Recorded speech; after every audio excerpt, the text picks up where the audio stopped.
ಉಡಾಯಿಸೋ ಖಾರ ಬಣ್ಣ ರುಚಿಯನ್ನು ನೀಡುತ್ತದೆ. ಮೆಣಸಿನ ಪುಡಿ ಚಿಂದಿ ಉಡಾಯಿಸೋ ಖಾರ ಬಣ್ಣ ರುಚಿ. ಇನ್ನು ಕಾಂಗ್ರೆಸ್ ಬದಲಾವಣೆ ಬಡಿದಾಟ, ಹೈಕಮಾಂಡ್ ಸೈಲೆಂಟ್ ಆಗಿದೆ. ಹೈಕಮಾಂಡ್ ಮೌನದ ಬಗ್ಗೆ ಹಿರಿಯ ಸಚಿವರು ಬೇಸರ ವ್ಯಕ್ತಪಡಿಸ್ತಾ ಇದ್ದಾರೆ. ಕಾಂಗ್ರೆಸ್ನಲ್ಲಿ ಬದಲಾವಣೆ ವಿಚಾರವಾಗಿ ಒಂದಷ್ಟು ಒತ್ತಡ ಕೇಳಿ ಬರ್ತಾ ಇದೆ. ಆದರೆ ಹೈಕಮಾಂಡ್ ಸದ್ಯಕ್ಕೆ ಯಾವುದೇ ನಿರ್ಧಾರವನ್ನ ಕೈಗೊಳ್ಳೋಕೆ ಹೋಗ್ತಾ ಇಲ್ಲ.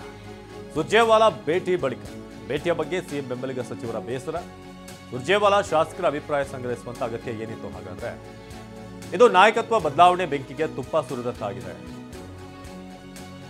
ನಾಯಕತ್ವ ಬದಲಾವಣೆ ಬಗ್ಗೆ ನಾಯಕರು ನಿಲುವನ್ನ ಸ್ಪಷ್ಟಪಡಿಸಿಲ್ಲ. ದೆಹಲಿಯಲ್ಲಿದ್ದು 5 ವರ್ಷ ನಾನೇ ಸಿಎಂ ಎಂದಿರುವಂತಹ ಸಿದ್ದರಾಮಯ್ಯ ಈ ಘೋಷಣೆಗೆ ಬೆಂಬಲವಾಗಿ ಹೈಕಮಾಂಡ್ನಿಂದ ಪ್ರತಿಕ್ರಿಯೆ ಇಲ್ಲ. ಮಲ್ಲಿಕಾರ್ಜುನ ಖರ್ಗೆ, ಸುರ್ಜೇವಾಲಾ ಯಾರೂ ಕೂಡ ಸ್ಪಷ್ಟಪಡಿಸಿಲ್ಲ. 5 ವರ್ಷ ಸಿದ್ದರಾಮಯ್ಯ ಸಿಎಂ ಆಗಿರ್ತಾರಾ ಇಲ್ವಾ ಅನ್ನೋದ್ರ ಬಗ್ಗೆ ಒಂದು ಕ್ಲಾರಿಟಿ ಇಲ್ಲ ಹೈಕಮಾಂಡ್ ಕಡೆಯಿಂದ. ಸೊ ಹೈಕಮಾಂಡ್ ಈ ಧೋರಣೆ ಬಗ್ಗೆ ಈಗ ಹಿರಿಯ ಸಚಿವರು ಬೇಸರ ವ್ಯಕ್ತಪಡಿಸಿದ್ದಾರೆ. ಕಾಂಗ್ರೆಸ್ನಲ್ಲಿ ಬದಲಾವಣೆ ಬಡಿದಾಟ, ಹೈಕಮಾಂಡ್ ಈಗ ಸೈಲೆಂಟ್ ಆಗಿರೋದು ಸಹಜವಾಗಿ ಒಂದಷ್ಟು ಸಚಿವರಿಗೆ ಗೊಂದಲ ಉಂಟು ಮಾಡಿದೆ. ನಮ್ಮ ಪ್ರತಿನಿಧಿ ಹರೀಶ್ ಈ ಬಗ್ಗೆ ಹೆಚ್ಚಿನ ಮಾಹಿತಿಯನ್ನು ನೀಡ್ತಾರೆ ನೇರ ಸಂಪರ್ಕದಲ್ಲಿ.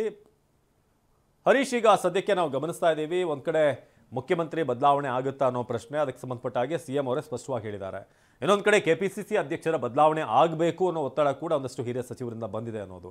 ಆದರೆ ಹೈಕಮಾಂಡ್ ಮಾತ್ರ ಸದ್ಯಕ್ಕೆ ನ್ಯೂಟ್ರಲ್ ಆಗಿದೆ. ಯಾವುದೇ ಡಿಸಿಷನ್ ಈಗ ಸದ್ಯಕ್ಕೆ ಬರಲ್ಲ, ನಿರ್ಧಾರ. ಬಿಹಾರ ಚುನಾವಣೆ ಇದೆ, ಹಾಗಾಗಿ ನವೆಂಬರ್ವರೆಗೂ ಕಾಯಲೇಬೇಕಾಗತ್ತಾ ಅಥವಾ ಏನು ನಿರೀಕ್ಷೆ ಮಾಡ್ಬೋದು ಹೈಕಮಾಂಡ್ ಕಡೆ ಇಲ್ಲ?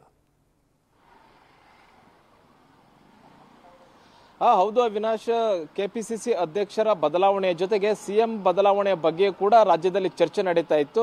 ಹಿರಿಯ ಶಾಸಕರಾಗಿರ್ಬೋದು, ಸಚಿವರಾಗಿರ್ಬೋದು, ಕೆಪಿಸಿಸಿ ಬದಲಾವಣೆ ಆಗಬೇಕು ಅನ್ನುವಂಥ ನಿಟ್ಟಿನಲ್ಲಿ ಅನೇಕ ಬಾರಿ ಹೈಕಮಾಂಡ್ ನಾಯಕರಿಗೆ ಈ ಒಂದು ಹೇಳಿದ್ರು. ಅಂದರೆ ಕೆಪಿಸಿಸಿ ಅಧ್ಯಕ್ಷ ಸ್ಥಾನ ಕೇವಲ ಲೋಕಸಭಾ ಚುನಾವಣೆವರೆಗೂ ಮಾತ್ರ ಡಿ.ಕೆ. ಶಿವಕುಮಾರ್ ಅವರು ಮುಂದುವರಿತಾರೆ, ನಂತರ ಬದಲಾವಣೆ ಮಾಡಬೇಕಾಗುತ್ತೆ ಅನ್ನುವಂಥದ್ದನ್ನು ಹೈಕಮಾಂಡ್ ಹೇಳಿತ್ತು. ಆದರೆ ಕೆಪಿಸಿಸಿ ಬದಲಾವಣೆಯ ಬಗ್ಗೆ ಯಾವುದೇ ರೀತಿಯಾದಂತಹ ನಿರ್ಧಾರವನ್ನು ಇನ್ನೂ ಕೂಡ ಹೈಕಮಾಂಡ್ ತೆಗೆದುಕೊಳ್ತಿಲ್ಲ ಅನ್ನುವಂತಹದ್ದು ಹಿರಿಯ ಶಾಸಕರ ಹಿರಿಯ ಮಂತ್ರಿಗಳ ಆಕ್ರೋಶಕ್ಕೆ ಕಾರಣ ಆಗಿರುವಂತಹದ್ದು. ಇನ್ನೂ ಬಹುಮುಖ್ಯವಾಗಿ ಸಿದ್ದರಾಮಯ್ಯ ಅವರೇ 5 ವರ್ಷ ಕಂಟಿನ್ಯೂ ಆಗ್ತಾರಾ ಇಲ್ವಾ ಅನ್ನುವಂಥದ್ರ ಬಗ್ಗೆ ಹೈಕಮಾಂಡ್ ಯಾವುದೇ ರೀತಿಯಾದಂತಹ ನಿಲುವನ್ನು ಸ್ಪಷ್ಟಪಡಿಸಿಲ್ಲ. ಮುಖ್ಯವಾಗಿ ಸುರ್ಜೇವಾಲಾ ಅವರು ಇಷ್ಟು ದಿವಸಗಳ ಕಾಲ ರಾಜ್ಯದಲ್ಲಿದ್ದರು. 2 ವಾರಗಳಲ್ಲಿ ರಾಜ್ಯಕ್ಕೆ ಬಂದು ಅನೇಕ ಶಾಸಕರುಗಳನ್ನ 1-to-1 ಮಾತನಾಡಿ ಹೋದ್ರು. ಅಂತ ಸಂದರ್ಭದಲ್ಲೂ ಕೂಡ ರಾಜ್ಯದಲ್ಲಿ ನಾಯಕತ್ವ ಬದಲಾವಣೆ ಚರ್ಚೆ ಜೋರಿತ್ತು. ಅಂತ ಸಂದರ್ಭದಲ್ಲೂ ಕೂಡ ಸುರ್ಜೇವಾಲಾ ಅವರು ಸಿದ್ದರಾಮಯ್ಯ ಅವರೇ 5 ವರ್ಷ ಕಂಟಿನ್ಯೂ ಆಗ್ತಾರೆ ಅನ್ನುವಂಥದ್ರ ಬಗ್ಗೆ ಯಾವುದೇ ರೀತಿಯಾದಂತಹ ಸ್ಪಷ್ಟನೆಯನ್ನು ಕೂಡ ನೀಡಲಿಲ್ಲ.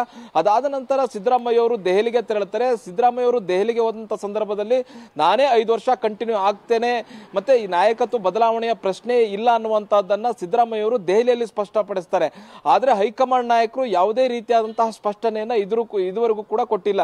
ಅನೇಕ ಬಾರಿ ಮಲ್ಲಿಕಾರ್ಜುನ ಖರ್ಗೆ ಅವರು ರಾಜ್ಯಕ್ಕೆ ಬಂದಿದ್ದಾರೆ. ಅನೇಕ ಸಲ ಇಂತಹ ಕೂಗು ಎದ್ದಂತ ಸಂದರ್ಭದಲ್ಲೂ ಕೂಡ ಮಲ್ಲಿಕಾರ್ಜುನ ಖರ್ಗೆ ಅವರು ಕೂಡ ಇದ್ರ ಬಗ್ಗೆ ಸ್ಪಷ್ಟತೆಯನ್ನ ಕೊಟ್ಟಿಲ್ಲ. 5 ವರ್ಷ ಸಿದ್ದರಾಮಯ್ಯ ಅವರೇ ಮುಖ್ಯಮಂತ್ರಿ ಆಗ್ತಾರೆ ಅನ್ನುವಂಥದ್ದನ್ನ ಅವ್ರು ಎಲ್ಲೂ ಕೂಡ ಇದುವರೆಗೂ ಹೇಳಿಲ್ಲ. ಜೊತೆಗೆ ಸುರ್ಜೇವಾಲಾ ಅವರು ಕೂಡ ಹೇಳಿಲ್ಲ. ಅದ್ರ ಜೊತೆಗೆ ರಾಹುಲ್ ಗಾಂಧಿ ಆಗಿರ್ಬೋದು, ಇನ್ನಿತರ ಹೈಕಮಾಂಡ್ ನಾಯಕರುಗಳು ಕೂಡ ಇದ್ರ ಬಗ್ಗೆ ಯಾವುದೇ ರೀತಿಯಾದಂತಹ ಕ್ಲಾರಿಟಿಯನ್ನ ಕೊಡ್ತಾ ಇಲ್ಲ.